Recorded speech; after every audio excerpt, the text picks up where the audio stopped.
고흐의 이름 빈센트는 기독교식 이름입니다. 어렸을 때부터 기독교와 아주 가까웠던 고흐는 기독교에 매우 심취했기도 했어요. 이건 고흐가 작가로 데뷔하기 전으로 거슬러 올라갑니다. 고흐는 성인이 된 20살 때부터 27살 때까지 명확한 직업이나 적성을 찾지 못하고 이런저런 직업을 전전했어요. 당시 고흐의 직업 선택에 가장 영향을 많이 준 건 집안 어른들이었는데요. 고흐 집안 어른들의 직업은 단순했습니다. 목사가 되거나 아니면 화랑을 운영했죠. 그 중에서도 고흐의 대부였던 코르숙부는 유럽의 유명한 화랑 소유주였어요. 1869년에 이미 화랑 지점이 7개나 될 정도로 잘 나갔던 갤러리스트였는데요. 당시 성인이 된 고흐는 딱히 하고 싶은 일도 없으니 코르숙부의 화랑에서 일하기로 합니다. 그런데 화랑 일은 고흐와 그렇게 잘 맞진 않았어요. 처음에는 성실했지만 점차 말없이 결근하는 날이 많아졌고요. 그렇게 직장을 땡땡이 친 날이면 성경을 탐독했습니다. 심지어는 화랑에 출근한 날에도 성직자가 된다면 어떤 삶을 살게 될까 하는 생각에 빠져 있었다고 해요. 이윽고 무단 결근도 더 자주 하게 되면서 결국 코르숙부의 화랑에서 잘리게 됩니다. 하지만 고흐는 그렇게 개의치 않아 했다고 해요. 좌절하거나 반성하거나 자기를 되돌아보기보다 오히려 잘 됐다. 이제 성직자로서의 삶을 시작해봐야겠다고 생각했습니다. 그렇게 신학 공부를 본격적으로 시작하게 됐고요. 광부들에게 복음을 전하기 위해서 벨기에 선교를 떠나기도 했는데요. 그런데 고흐의 성격이 사실 그렇게 좋은 편은 아닙니다. 항상 괴팍하고 고집스럽게 굴었다고 하고요. 일에 대한 피드백을 받게 되면 그걸 자신에 대한 공격으로 간주하고 매우 난폭하게 반응했다고 해요. 이런 괴팍한 성격에 광적인 신앙심까지 더해지면서 선교를 온 다른 종교인과 갈등을 빚기도 했는데요. 이후 고흐는 어쩌면 종교도 자신의 천직이 아닐 수도 있겠다고 생각하게 돼요. 종교에 단순히 깊게 빠져드는 것과 종교를 업으로 삼아서 사회인으로 거듭나는 것은 다른 일이라는 걸 알게 된 거죠. 그렇게 27살이 되던 해 종교인을 그만두고 선택한 직업이 바로 예술가였습니다.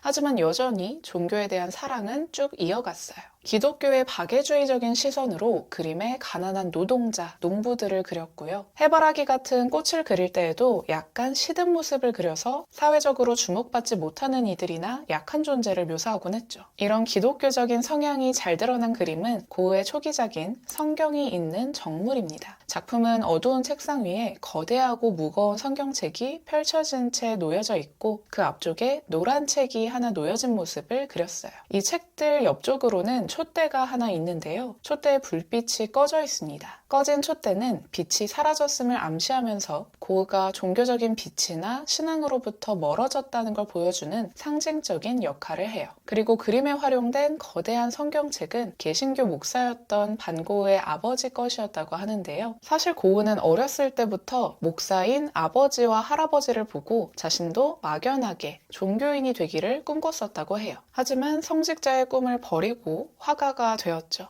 그렇게 촛불과 성경을 통해서 종교를 저버린 고흐의 상실감을 표현한 건데요. 그림의 진정성은 당시 고흐의 상황을 통해서 완성됩니다. 이 그림을 그렸을 1885년에는 고흐의 아버지가 돌아가셨어요. 아버지는 목사였지만 형제들이 화랑을 많이 운영했던 덕분에 화가의 생활을 잘 알고 있었고요. 이 때문에 고흐가 예술가가 되는 걸 격하게 반대했는데요. 고흐의 고집은 완강했기 때문에 부자 갈등이 매우 심했습니다. 그런데 종교의 꿈을 꾸게 만든 존재이자 화가를 반대했던 아버지가 돌아가시면서 두 배로 느끼게 된 상실감을 그림을 통해 은유적으로 드러낸 거죠. 그리고 화가가 된 고흐의 새로운 관심사를 앞에 놓인 책을 통해서 은유합니다. 이 책은 1884년 프랑스에서 출간된 에밀 졸라의 12번째 소설 삶의 기쁨이에요. 책은 고통과 절망 속에서도 어떻게든 살아내려는 한 소녀의 이야기를 담고 있습니다. 에밀 졸라는 소녀의 이야기를 통해서 전통적인 신앙이 부재한 상황에서 우리가 삶의 모든 비극을 기꺼이 받아들이고 또 존재할 수 있는지 질문을 던져요. 그리고 새로운 시대에 걸맞는 새로운 신앙이 필요하다고 시사하는데요. 고흐는 삶의 기쁨을 현대인의 새로운 성경이라고 봤습니다. 그리고 가장 전통적인 종교를 상징하는 성경책과 에밀 졸라의 소설을 대비되게 배치하면서 그간 고흐에게 중요했던 종교에 대한 신앙심이 아닌 예술이 자신의 새로운 신앙이 되었음을 표현했죠. 고흐는 종교인과 화가가 사실상 같은 직업이라고 봤습니다. 사람들을 교화시키고 깨달음을 주기 때문인데요. 고흐의 모든 그림은 이 맥락에서 이해해 볼 수 있어요. 1885년 고흐가 남긴 첫 대작 감자 먹는 사람들은 고흐 방식의 성화라고 불리는데요. 하루 종일 노동하고 피곤한 몸으로 모여 앉아 감자를 먹는 농부가족의 모습은 낮은 곳을 굽이 살피던 기독교의 박애주의적인 시선과 맞닿아 있습니다. 고흐는 그림에서 이들의 거친 손에 집중해 손으로 하는 노동과 정직하게 노력해서 얻은 식사를 강조해 보여주죠. 당시의 다른 화가들은 귀하고 아름다운 것들을 그리면서 그것들을 영원히 남게 하고 또 그것들의 아름다움을 곱씹게 만들었는데요. 고흐의 그림은 그동안의 다른 화가들이 주목하지 않았던 노동자들의 삶을 그려내면서 영원히 남게 만들었고요. 그 노동자들이 만들어낸 노동의 신성함과 가치를 곱씹게 만들었습니다. 당시의 그림과 목적은 달랐지만 기독교적인 사고방식을 담아낸 그림 덕분에 오늘날까지 고흐의 예술은 독창적이라 평가받고 있습니다. 반고흐에 대한 숨겨진 이야기, 두 번째는 고흐의 사랑 얘기입니다. 고흐는 비극적인 삶 때문에 사랑 이야기가 많이 알려지지 않은 인물이에요. 하지만 고흐도 절절한 사랑을 했습니다. 그 중에서도 중요한 여인은 두 명이에요. 고흐의 사촌 누나인 케이트 스트리커, 그리고 거리의 매춘부였던 시엔 호우크죠. 우선 케이트는 고흐의 사촌 누나입니다. 고흐의 나이 28살 때 케이트를 만났는데요. 당시 케이트는 남편을 잃고 과부가 된 상태였어요. 고흐는 케이트에게 강렬한 감정을 느꼈고 결혼해야겠다고 결심합니다. 그런데 그 결심은 고흐 혼자서만 한 결심이었어요. 케이트는 고흐의 구애를 완강히 거부했죠. 그럼에도 고흐는 케이트에게 당신을 만난 후 작업이 한결 나아졌다면서 가족의 반대를 피해 헤이그로 가서 동거하자고 고집을 부립니다. 하지만 케이트는 아직 남편을 잃은 슬픔에서 벗어나지 못한 상태였어요. 그리고 고흐의 구애를 거절했죠. 고흐는 계속 구애를 이어나갑니다. 한 번은 케이트를 만나러 외삼촌 가족이 지내는 암스테르담 목사관을 찾아갔는데요. 케이트는 그곳에 없었고 외삼촌이 케이트가 남긴 편지라면서 한 편지를 전해줍니다. 거기엔 더 이상 자신을 괴롭히지 말아달라는 내용이 적혀 있었어요. 하지만 고흐는 이 거절을 받아들이지 못했고요. 램프에 손을 집어넣어서 케이트를 빨리 만나게 해달라고 외삼촌을 협박했습니다. 하지만 케이트를 만날 수는 없었고 결국 손에 화상만 입은 채 돌아와야 했죠. 이후 고흐는 가족들과 점점 멀어집니다. 그렇게 좌절한 고흐에게 두 번째 여인이 생기게 되는데요. 거리의 매춘부이자 4살 연상의 여인이었던 시엔입니다. 시엔과 고흐는 헤이그에서 만났는데요. 당시 시엔은 이미 아이가 있었고 또 임신을 하고 있던 상태였습니다. 아이의 아빠는 모두 다른 사람이었을 것이라고 하고요. 더 안타까운 건 아빠가 누군지도 짐작할 수 없는 상황이었다는 겁니다. 당시 고흐는 시엔과 시엔의 자녀들에게 깊은 연민과 측은지심을 느꼈어요. 그리고 시엔과 아이들을 구원하고 삶을 변화시키고 싶다고 생각합니다. 당시 그의 예술을 깊게 잠식했던 기독교적인 사고방식이 일상생활에서까지 이어진 건데요. 고흐는 시엔을 기독교 이름인 크리스틴이라고 부르면서 사랑하고 아껴줬습니다. 당시 고흐는 시엔과 약 1년간 동거했는데요. 이 과정에서 시엔과의 결혼을 진지하게 고민하게 됩니다. 그런데 고흐의 가족들이 이를 반대하고 나서요. 당시 가족의 반대에는 명확한 이유가 있었습니다. 고흐는 화가로서 삶을 막 시작한 후였고 그림 실력이 아직 뛰어나지 않은 상태였습니다. 마땅한 후원자도 없는 상황에서 결혼을 하고 아이 둘까지 키운다는 건 너무 어려운 일이라고 본 거죠. 고흐 역시 이걸 알고 있었는지 언제나 모든 이슈를 빠르게 공유했던 자신의 동생 테오에게도 동거한 지 반년이 지나서야 그 소식을 알렸다고 해요. 소식을 들은 고흐의 아버지는 고흐를 정신병원에 넣겠다고 협박합니다. 하지만 이번에도 고흐는 완강했어요. 자식을 정신병원에 넣으면 나는 아버지를 고발해 세상 사람들 앞에서 망신당하게 하고 소송비까지 부담하게 만들 거라 말했죠. 대립은 팽팽해집니다. 이때는 고흐가 뭘 하든 늘 지지해주던 동생 테오도 반대했어요.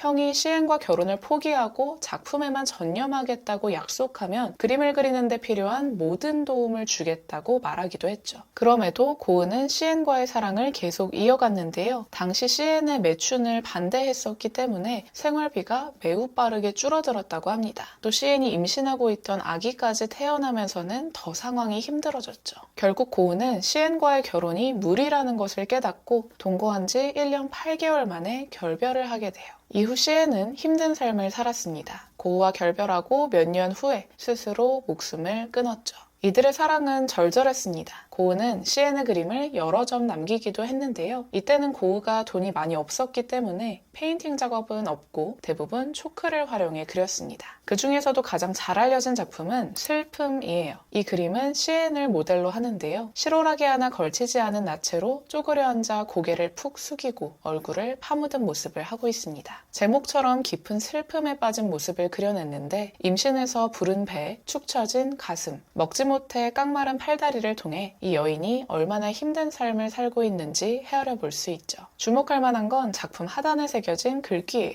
해석하면 어떻게 이 세상에 버림받은 여자가 혼자 존재할 수 있나 라는 의미입니다. 사실 작품의 주제의식을 글로 표현하는 순간 너무 직접적으로 메시지를 전하는 게 되어버려서 작품의 깊이가 얇게 느껴질 수 있습니다. 또 전통적인 회화 작품보다는 신문의 사파 작업에서 자주 사용하는 어법이기도 하고요. 그럼에도 고흐는 이 그림을 여러 번 그리고 또 글을 새겨 넣으면서 그림의 주제의식을 직설적으로 표현했어요. 그만큼 고흐가 시엔에게 느꼈던 감정이 컸다는 걸 헤아려 볼 수 있죠. 반고흐에 대한 숨겨진 이야기 세 번째는 명성에 대한 겁니다. 고흐 하면 평생 무명 화가로 살았던 비운의 예술가라는 이미지를 많이 떠올리곤 하지만 사실 고흐는 인생 말년에 조금씩 이름을 알리고 있던 중이었어요. 1888년 프랑스 남부의 아를로 향하면서 화가로서의 큰 결심을 한 덕분인데요. 이 시기 고흐는 식사 주문 외에는 아무와도 말하지 않고 내내 그림만 그리며 다작했습니다. 그림을 그리지 않는 시간에는 편지를 쓰거나 책을 읽으면서 본인 예술에 대한 고민과 성찰을 이어갔고요.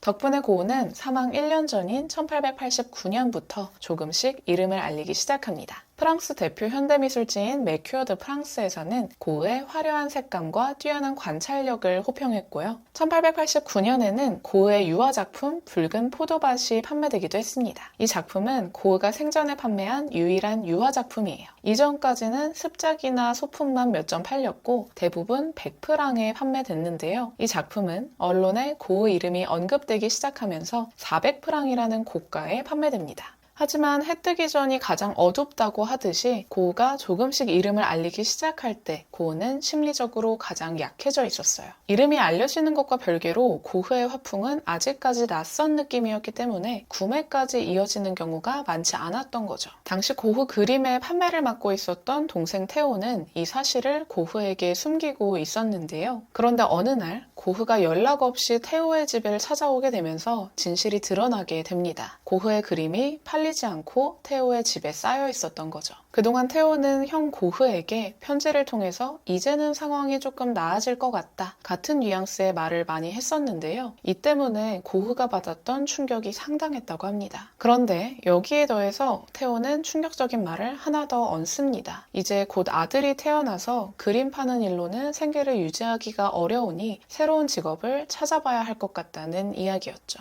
이 말이 고흐에게는 너무나 큰 충격이었다고 해요. 언제나 자신의 예술을 지지해주던 테오가 손을 떼겠다고 말하는 것과 다름이 없었으니까요. 그리고 테오 집에서 돌아온 후 한 달 만에 권총을 자신의 배에 쏘면서 고흐는 세상을 떠나게 됩니다. 몇 년만 더 버텨주지 하는 생각이 들기도 하는데 이런 생각을 했었던 주변인이 있었다고 해요. 바로 테오의 아내인 조안나죠. 조안나는 고흐와 테오가 주고받았던 편지들을 모두 모아서 영혼의 편지라는 제목의 책으로 출간한 인물입니다. 여기에는 비하인드가 있어요. 1890년에 고흐가 세상을 떠나고 6개월 만에 테오도 사망하게 됩니다. 그러면서 당시 고흐의 작품들, 편지들, 책들을 조안나가 모두 상속받게 됐는데요. 조안나는 남편 테오가 고흐의 예술을 진심으로 지지했던 걸 생각하면서 고흐 전시회를 열기 시작합니다. 그러면서 그제야 고흐 작품이 본격적으로 판매되기 시작했어요. 이 과정에서 조안나는 한 가지 아이디어를 떠올립니다. 고흐의 예술을 제대로 알리기 위해서는 단순히 전시를 열고 평론가들의 이야기를 듣는 것이 전부가 아니라 편지를 통해서 고흐가 직접 남겼던 말들을 세상에 공개해야겠다는 것이었죠.